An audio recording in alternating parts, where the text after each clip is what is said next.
Predicar la palabra de Dios no es traer cualquier palabra, no es traer la palabra de un ser humano, en este caso yo, sino la palabra que fue inspirada por Dios a esos profetas, a esos hombres que la escribieron. Se oye bien, ¿verdad? Sí, se oye, se oye. Entonces, yo le he titulado a esta prédica que yo traigo hoy, la semana que conmueve al mundo. Cuando comenzó el COVID, no se podían las iglesias reunir, y entonces nosotros por teléfono, por el número que tenemos para hacer la oración de los martes por la noche, hicimos un estudio acerca del libro de Daniel, pero no fue un estudio completo, fue un estudio bastante dirigido, y pudimos ver algunas cosas de él, y de verdad que yo me quedé maravillado de las cosas que tuve que investigar para poder dar ese estudio. Y les digo algo, es increíble cuando usted se pone a investigar. Hay muchas cosas que usted tiene que tener mucho discernimiento para poder tomar lo bueno y desechar lo malo. Este es uno de los libros más atacados, más estudiados, fíjense, más estudiados y más atacados que hay en la Biblia. Conjuntamente con el de Apocalipsis. ¿Por qué? Porque es que este libro habla de tantas cosas. Ustedes se van a maravillar de lo poquito que vamos a ver hoy. Y yo hace tiempo que aprendí una cosa. Uno no puede tratar de minimizar mucho, porque entonces distorsiona. ¿Ven? Entonces vamos a tratar de dar algo que pueda ser entendible sin ser muy profundo, pero tampoco muy superficial. Yo era un jovencito, tendría unos 11 o 12 años, cuando fui a vivir con mi madre, que se había casado con un señor y él vivía en Santiago de Cuba, nosotros vivíamos en Guantánamo. Y este hombre tenía una colección increíble de una revista que se llamaba Bohemia. En aquel tiempo, antes del triunfo de la revolución, era una revista que hablaba de todo.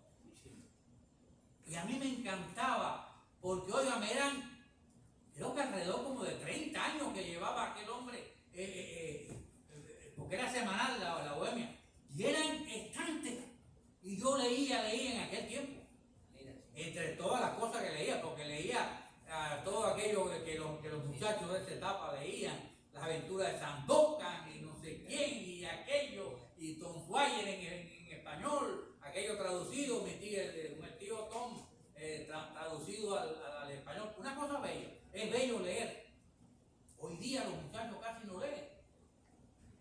Entonces yo me fijaba que en aquella prensa, en aquellas bohemias, siempre había algo que decía 10 días que conmovieron al mundo, una semana que conmovió al mundo. ¡Wow! Y yo veía aquello, ¿no? Y me encantaba leer. Pero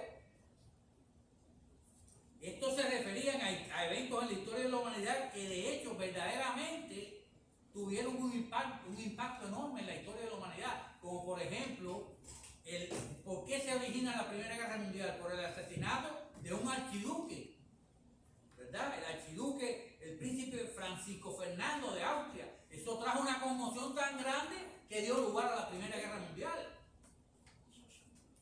Este siglo, el siglo pasado, vio dos tremendas guerras mundiales. Más de 60 millones de seres humanos perdieron la vida en esas dos. Y la segunda fue precisamente la Segunda Guerra Mundial. ¿Y por qué surge la Segunda Guerra Mundial?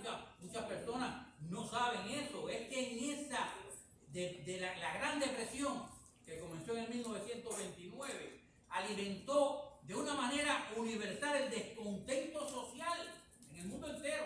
Esto facilitó el ascenso político de movimientos nacionalistas. ¿Ustedes sabían que Hitler era nacionalsocialista? El partido nazi era nacionalsocialista, tenía ideas socialistas, Adolfo Hitler. Pero entre otras cosas tenía otras ideas que todos sabemos que, por favor, la raza aria, el exterminio de los judíos. Estos movimientos cuestionaban tanto los valores liberales y democráticos como también el avance del socialismo.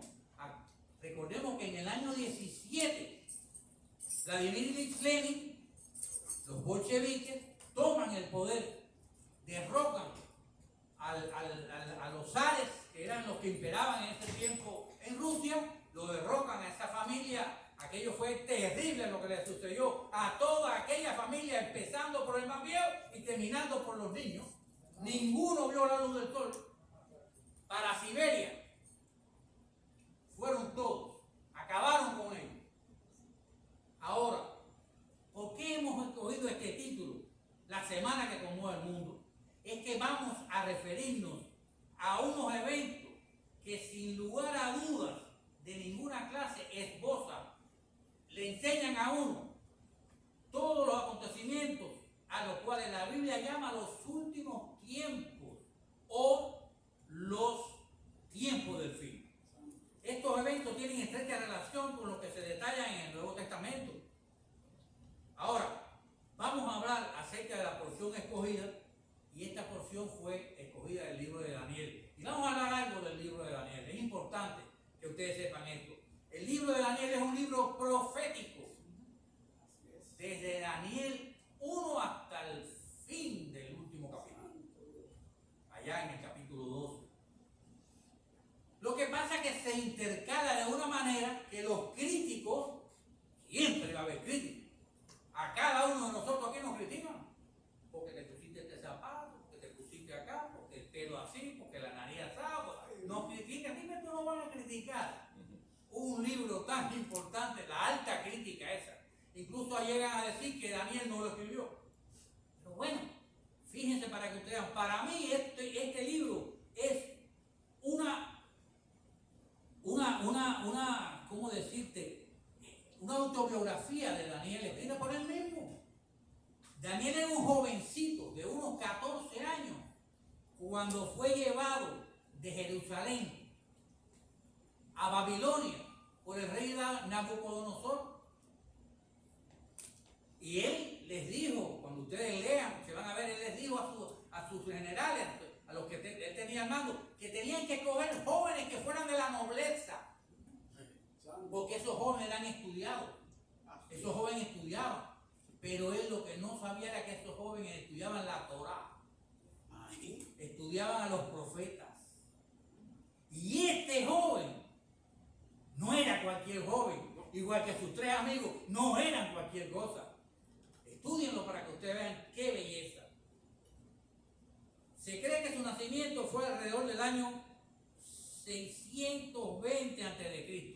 Saben que se cuenta de Cristo para atrás y de Cristo para adelante, estamos en el año 2025.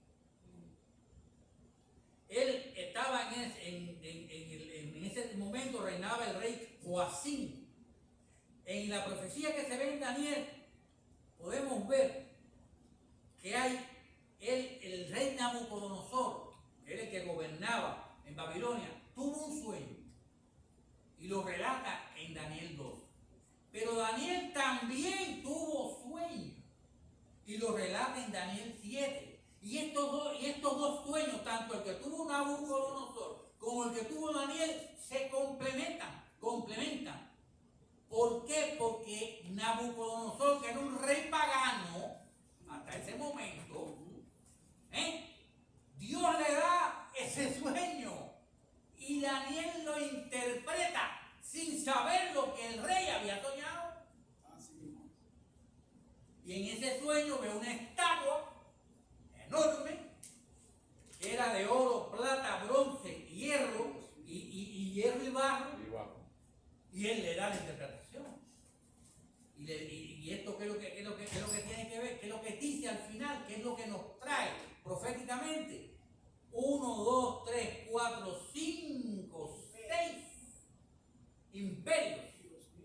Se levantaría primero el imperio de Babilonia, que él estaba en ese momento. Luego vino con la plata, era Persia, el imperio medo-persa, ¿verdad? Se atacó a Babilonia y la cogió en una noche. En una noche, lean qué belleza. Entonces, el bronce representa a Grecia, Alejandro Magno.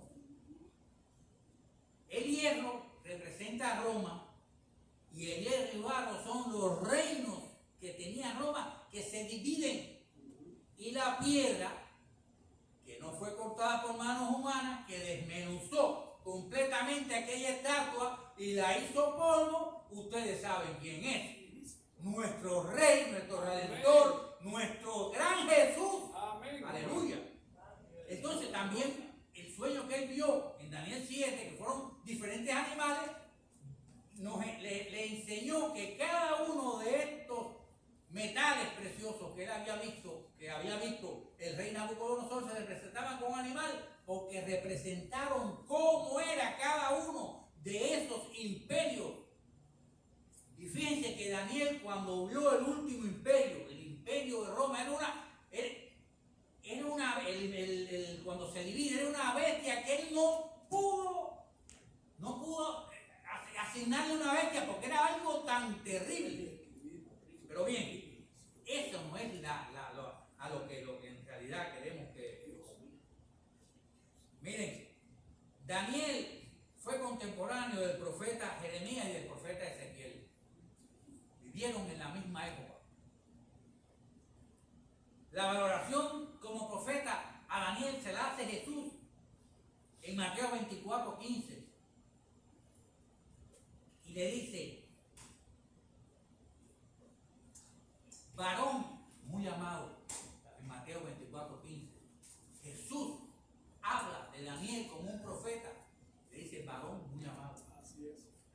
Y Dios, en Mateo 24:15 le habla de profeta Jesús y dice de lo que habló el profeta Daniel en Mateo 24:15. Y el mismo Dios le dice en Daniel 10:11, varón muy amado, o porque tú eres muy amado en Daniel 9:23.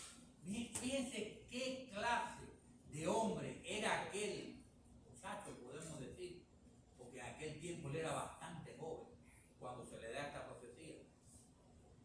Que Dios lo ama de una manera increíble y le da una profecía tan importante y tan interesante, que es para mí, es la profecía base de los eventos del tiempo del fin.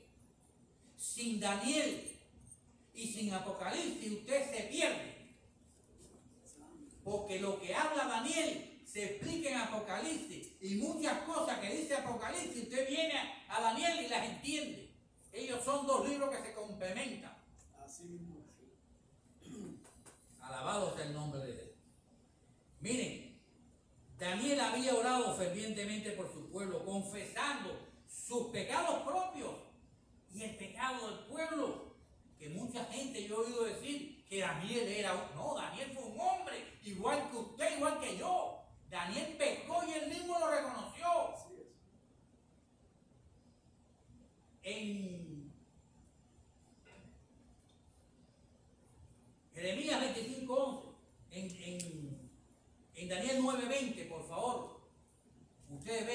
Daniel dice que él, cuando estaba orando por sus pecados, los de él y los del pueblo. ¿Verdad? Él imploró el perdón individual y colectivo. Y estaba inquiriendo. Daniel era un joven que leía a los profetas. En ese tiempo había muchos profetas. Estuvo Jeremías antes, estuvo Isaías antes, ¿verdad? Jeremías, Ezequiel, más todos los pequeños profetas, más todo lo que se había escrito, que estaba escrito todavía en ese tiempo. Y él era un ávido lector. Y llega en un momento determinado a Jeremías 25:11 y lo lee. ¿Y qué dice Jeremías 25:11? Toda esta tierra será puesta en ruinas sin espanto, y servirá en esta nación al rey de Babilonia 70 años.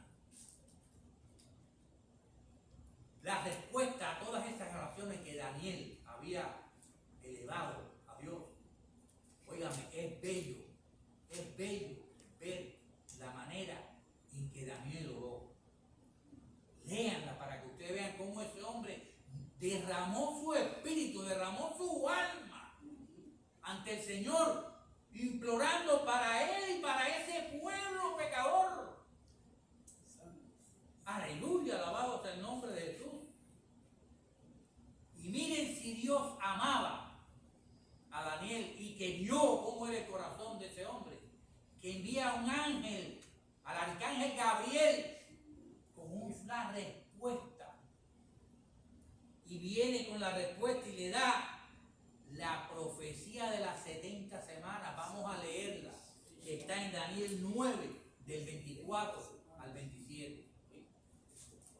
Y dice así: 70 semanas están determinadas sobre tu pueblo y sobre tu santa ciudad, para terminar la prevaricación y poner fin al pecado, y expiar la iniquidad, para traer la justicia perdurable y sellar la visión y la profecía, y ungir al santo de los santos. Sabe pues y entiende que desde la salida de la orden para restaurar y edificar Jerusalén hasta el Mesías príncipe, habrá 7 semanas y 62 semanas. Se volverá a edificar la plaza y el muro en tiempos angustiosos.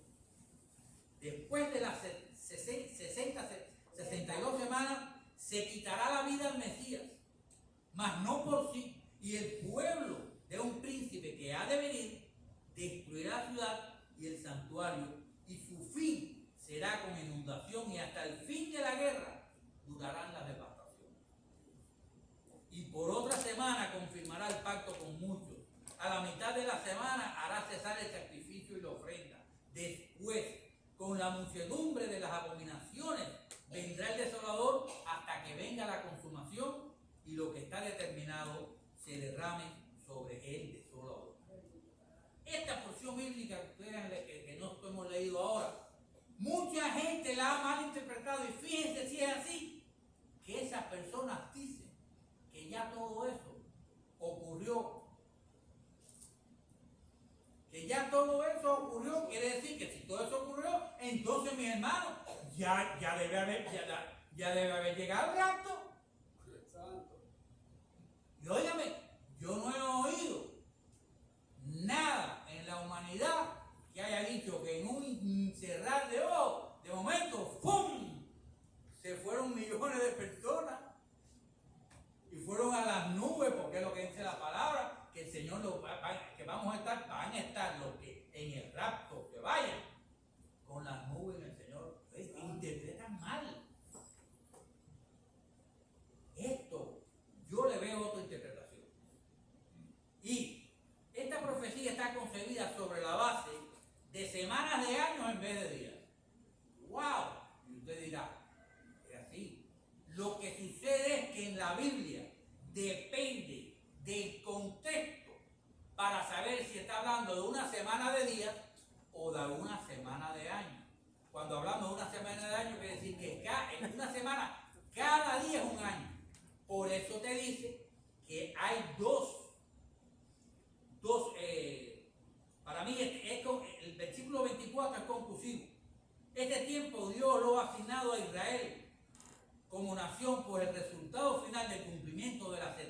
semanas es que traerá 6 bendiciones. Si ustedes las leen ahí, 6 bendiciones a Israel y a la humanidad. 3 tienen que ver con el pecado, el fin de la prevaricación, el fin del pecado y el fin de la iniquidad. Este fue el principal propósito de la primera venida de Jesús. La primera venida de Jesús fue cuando Él nació, mi hermano. Creció como crecimos nosotros.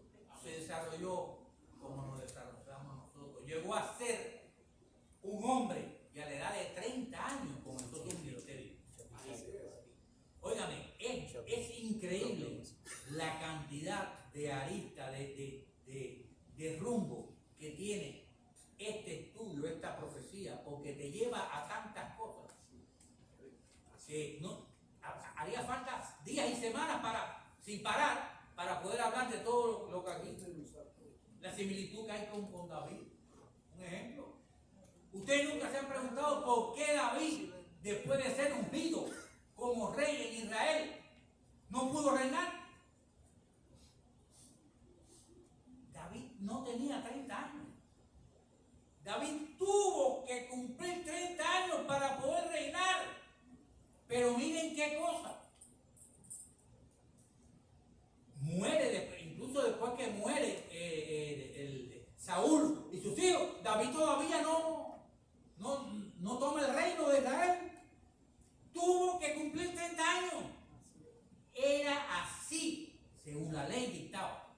De 30 años tenía que ser, o sea que se consideraba que de 30 años ya era una persona adulta. Y ahora a los 14 o 15 quieren que el hombre sea adulto. Jugando jueguitos y mirando cositas de esas, ya es un adulto. Y no saben lo que hacen todavía. Y las otras 3 bendiciones, que es traer la justicia perdurable, sellar la visión y la profecía y ungir al santo de los santos, entrarán en vigor o cumplirán cuando Jesús el Mesías establezca su reino visible en la tierra. Porque hay una gran equivocación hoy día. Mucha gente cree en que el rapto y la segunda venida son una cosa. No. El rapto va a ser algo ¡pum! La segunda venida todo el mundo lo va a ver. Lo dice la palabra. Todo el mundo lo va a ver. Y los que lo traspasaron, cuidado. Cuidado. Gabriel también comunicó que desde la orden de restauración y edificación del templo y Jerusalén habrían 7 semanas y 62 semanas, indicando que habrían 2 periodos.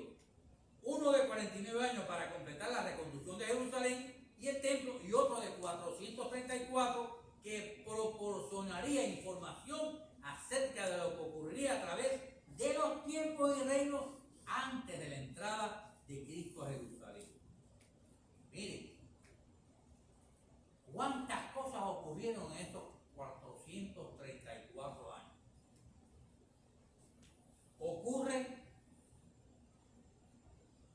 Persia, se acaba Babilonia, viene el imperio medo-persa, viene Alejandro Magno, el imperio griego. A su muerte se divide el reino. Alejandro Magno fue hasta la India, casi hasta China, conquistó ese hombre, jovencito, 20 y pico de años, murió borracho, tirado en el piso, quemándose por dentro. Así murió Alejandro Magno, para que ustedes sepan. Entonces, pero hay una cosa interesantísima. El que Alejandro Magno hubiera hecho lo que hizo y conquistado los terrenos que conquistó, posibilitó que la cultura griega se extendiera a todo el mundo conocido. La llamada helenización, y los griegos, mi hermano, eran gente inteligentísima. Los griegos no eran cualquier cosa. Los griegos llevaron la cultura, esa cultura a todos los lugares. Tanto es así que el Nuevo Testamento se escribió ¿en qué? ¿En hebreo?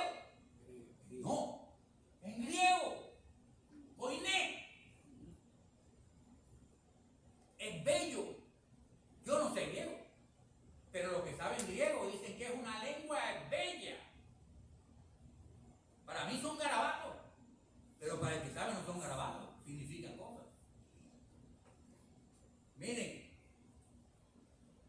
se dividieron los cuatro, vienen la dinastía seleucida que coge el norte de Judea, la dinastía tolemaica que son los reyes del sur, y viene un tal Antíoco Epifanes, el pastor ha hablado de él aquí. Un monstruo que fue capaz de sacrificar un cerdo en el templo. Ese Antíoco Epifanes, la gente se equivoca también con ese individuo. Ven, dicen que la abominación desoladora de la que habló Daniel fue mentira. Esa no es la abominación desoladora. Por este Antíoco Epifanes viene la revuelta de los macabeos. Y aquello fue enorme. Los macabeos acabaron con toda esta gente. Y finalmente eso da lugar a que viene la ocupación de Judea por el Imperio Romano. El Imperio Romano es el que sustituye al Imperio griego. Pero ustedes saben también qué posibilitó el Imperio Romano. Los romanos construían, eran tremendos constructores. Los romanos hacían carreteras. Yo he visto en el internet, hay personas que se dedican a enseñar cómo era que aquella gente no tenían los aparatos que hay hoy, que son aquellos terribles, los aparatos esos que miden. Yo soy topógrafo, yo estudié topografía un tiempo. Y te miden la distancia, y te miden los ángulos, y te miden la altura. No, esa gente era con unos aparatos rudimentarios. Y ahí están las carreteras romanas, ahí están los acueductos romanos. Todavía se ven allá en Europa y están trabajando. No se han caído como se caen muchos edificios en La Habana. Ni se cayó el edificio ahí hace un tiempo atrás, allá en South Beach. Aleluya. Todos estos acontecimientos tendrían como colofón la entrega triunfal de Jesús, el Mesías príncipe en Jerusalén. A través de los siglos ha habido diferentes interpretaciones acerca de las fechas. Pero lo más importante, a mi modo de ver, es que en el mismo instante que se produjo esa entrada, se cumplió Zacarías 9:9. ¿Y qué dice Zacarías 9:9? ¿Se puede poner, mi hermano? Si no, yo lo leo, no hay problema. Dice Zacarías 9:9: alégrate mucho, hija de Sión, da voces de júbilo, hija de Jerusalén. He aquí tu rey vendrá a ti, justo y salvador, humilde y cabalgando sobre un asno, sobre un pollino, hijo de asna. Hijos de asna. Miren, sucedió. Así entró Jesús, así entró en ese asno, en ese pollino, y ponían a sus pies los mantos y ponían las palmas y decían: bendito el que viene en el nombre del Señor. Y ahí es que termina la semana 69. Y si termina la semana 69, falta una semana, porque la profecía habla de 70 semanas.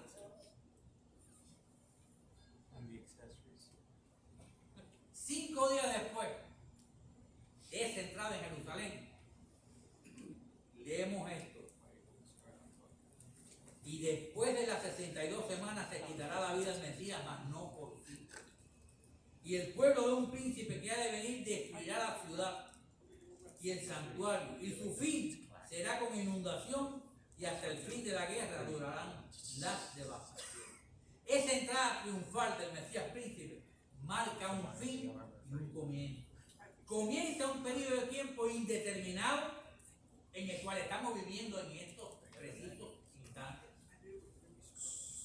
La crucifixión de Jesús, su resurrección y ascensión dan inicio a una nueva era, la era de la gracia. Y 40 días después de esa ascensión viene Pentecostés y comienza la era de la iglesia. Aleluya, alabado sea el nombre de Jesús. Miren cómo Dios sí sabe. Y hay profetas por ahí que usted lo oye poniendo fechas y no se cumplen nunca. Y diciendo que va a caer un no sé qué y no cae, y diciendo que va a llover, que no va a llover y llueve. Hay que tener miedo, hay que tener temor en decir, el Señor me dijo, porque te puede traer calamidades. Si tú hablas por ti y Dios no te ha hablado, hay que tener cuidado. Aleluya. Miren, yo creo que así como hubo un periodo de tiempo antes de la entrada triunfal de Jesús en Jerusalén, también Dios ha previsto uno para preparar las condiciones necesarias para que se cumpla la última parte de esta bella profecía de las 70 semanas. Y la última parte dice, y por otra semana confirmará el pacto con muchos. A la mitad de la semana hará cesar el sacrificio y la ofrenda. Después, con la multitud de las abominaciones, vendrá el desolador, hasta que venga la consumación y lo que está determinado se derrame sobre el desolador. En Mateo 24, Jesús estaba sentado en el monte de los Olivos y los discípulos le hicieron 3 preguntas. De eso se ha predicado aquí bastante. ¿Cuáles preguntas le hicieron? Maestro, ¿cuándo serán estas cosas? ¿Qué señal habrá de tu venida? ¿Qué será del fin del siglo? Le preguntaron eso. Él solo respondió, mirad que nadie os engañe. Mirad que nadie os engañe. Y les refirió 1.000.000 de cosas que iban a hacerse para tratar de engañar aún a los escogidos. Jesús profetizó acerca de lo que sucedería en Jerusalén, corroborando lo dicho por Gabriel. En la parte que dice, y el pueblo de un príncipe que ha de venir destruirá la ciudad y el santuario, y su fin será con inundación, y hasta el fin de la guerra durarán las devastaciones. Él dijo, Jesús, ¿ves todo esto? Porque los discípulos le enseñaban en el templo. Dicen que el templo era hermoso, hermano. Dicen que el templo era una belleza. Aquel templo de Herodes, una belleza. Oro. Aquello era enchapado en oro. Dicen que era bello. Aquel templo.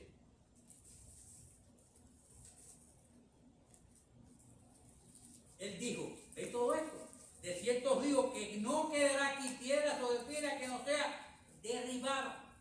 Esto se correspondió enteramente con la magnitud de la destrucción que sufrió Jerusalén cuando el general Tito la arrasó en el año 70 después de Cristo. Mis hermanos, el asedio de Jerusalén fue increíble. Los romanos eran un ejército que estaban preparados nada más que para vencer y matar y destruir lo que había que destruir para poder triunfar. Oiga, quemaron las piedras para poder acceder a los otros lugares. Las piedras del templo las quitaron para hacer esplanadas para poder atacar. Y el templo lo quemaron y el oro se derritió para poder coger el oro derretido después que se secaba. Esto sucedió en Jerusalén, la ciudad de Dios, la ciudad de David. Aleluya, alabado sea el nombre de Jesús. Y así hay gente que no aman a Israel. El reloj profético de Dios es Israel. Óigame, sin duda, no se puede tener duda de eso. Lo que sucede en Jerusalén hay que mirarlo, hay que observarlo, hay que analizarlo. Y hoy día ustedes están viendo muchas cosas que están sucediendo.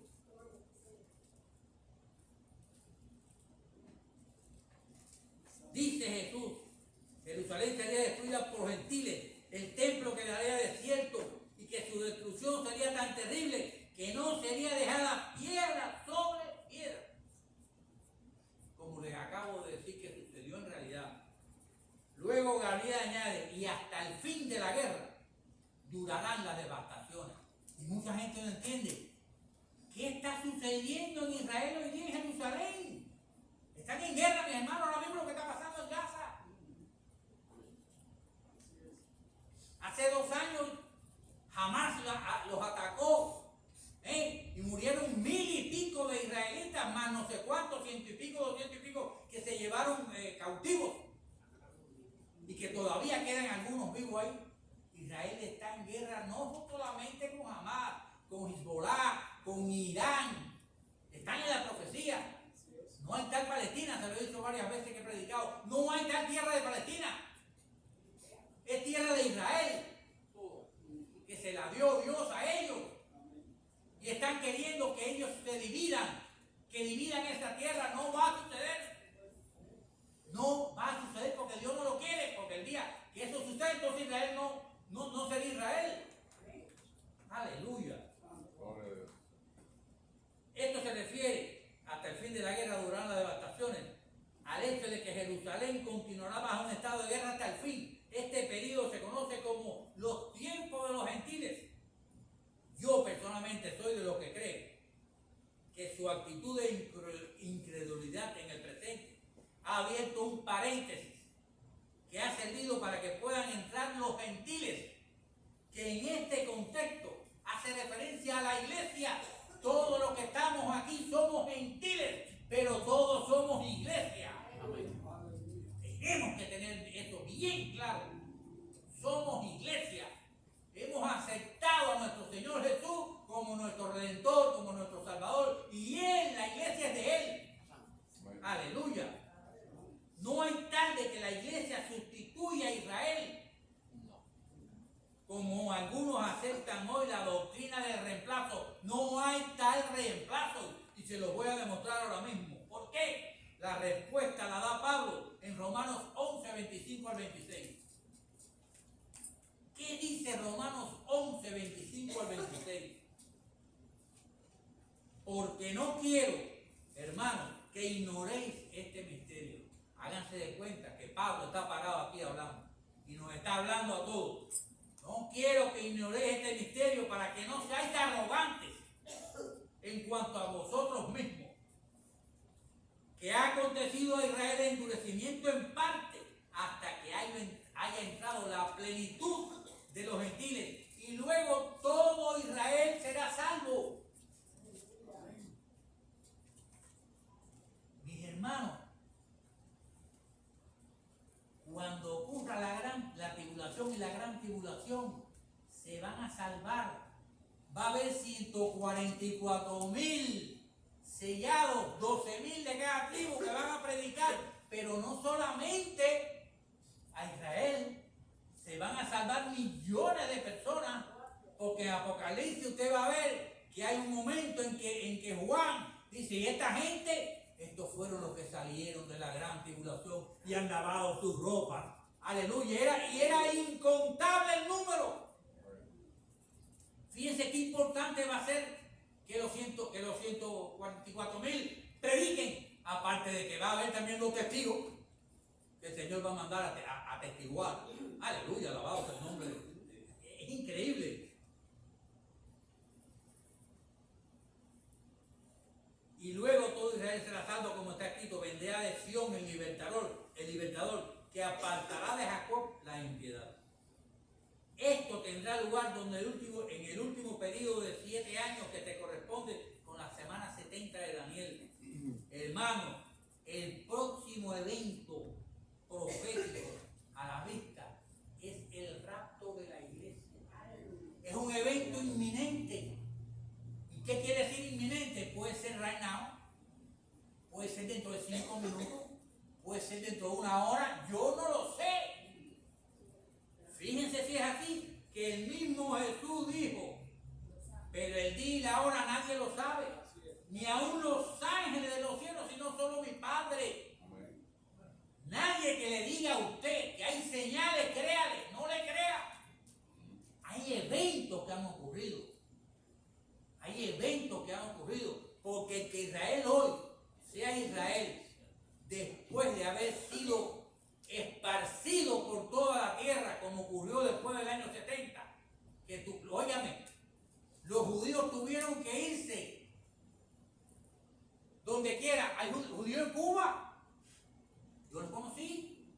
Hay judíos en Alaska, ahora mismo están están llegando a Israel judíos de varias partes del mundo, de la India el otro día.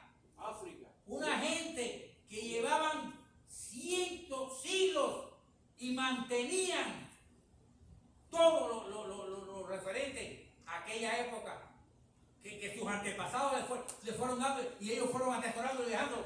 Todavía hay judíos en Etiopía, en Somalia, en África. En cualquier momento me dicen que hay judíos en la Antártida y tengo que creerlo. Porque óigame, la palabra de Dios es la que vale, la palabra de Dios es la verdadera, la palabra de Dios es la verdad.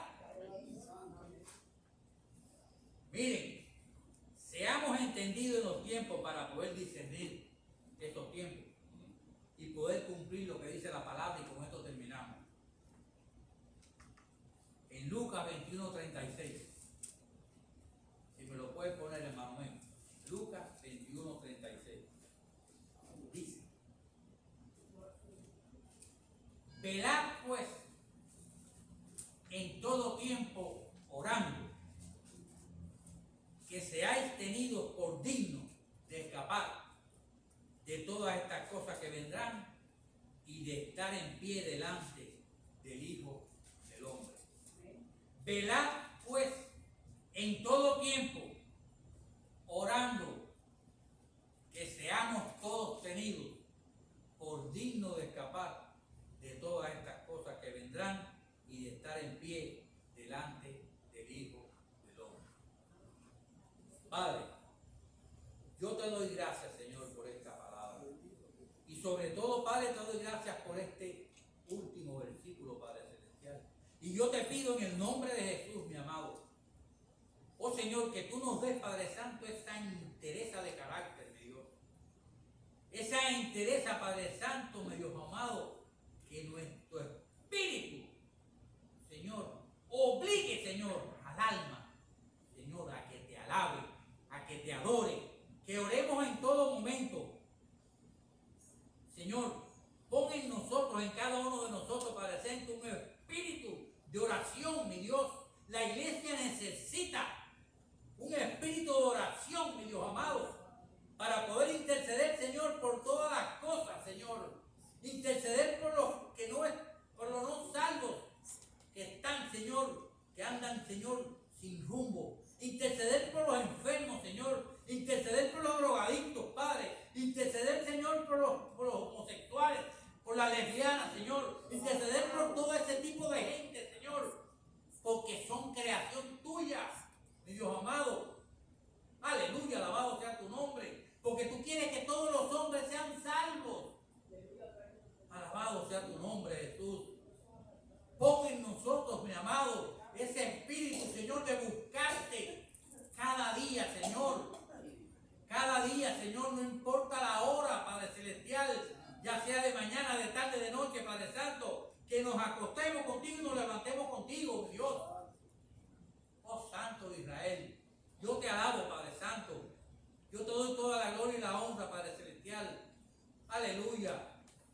Y como dice, Señor, allá en el libro de Apocalipsis, que dijo el apóstol Juan: ven, Señor, ven, tenemos que esperarte porque sabemos, Padre Santo, que estar contigo es mejor. Aleluya, alabado sea tu nombre. Yo te alabo, yo te doy, bendigo, yo te doy a ti toda la gloria y la honra en el nombre poderoso de Jesucristo de Nazaret. Amén y amén, Señor. Gracias. Gracias, mis hermanos. El que necesite oración puede venir acá adelante, el pastor puede orar por usted. Aleluya, espero que hayan aprendido algo, espero que hasta yo, Señor, he aprendido muchísimo con esta hermosa palabra. Gracias en el nombre de Dios.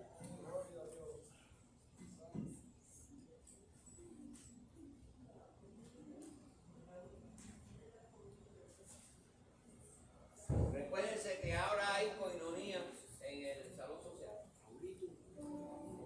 Cualquier persona que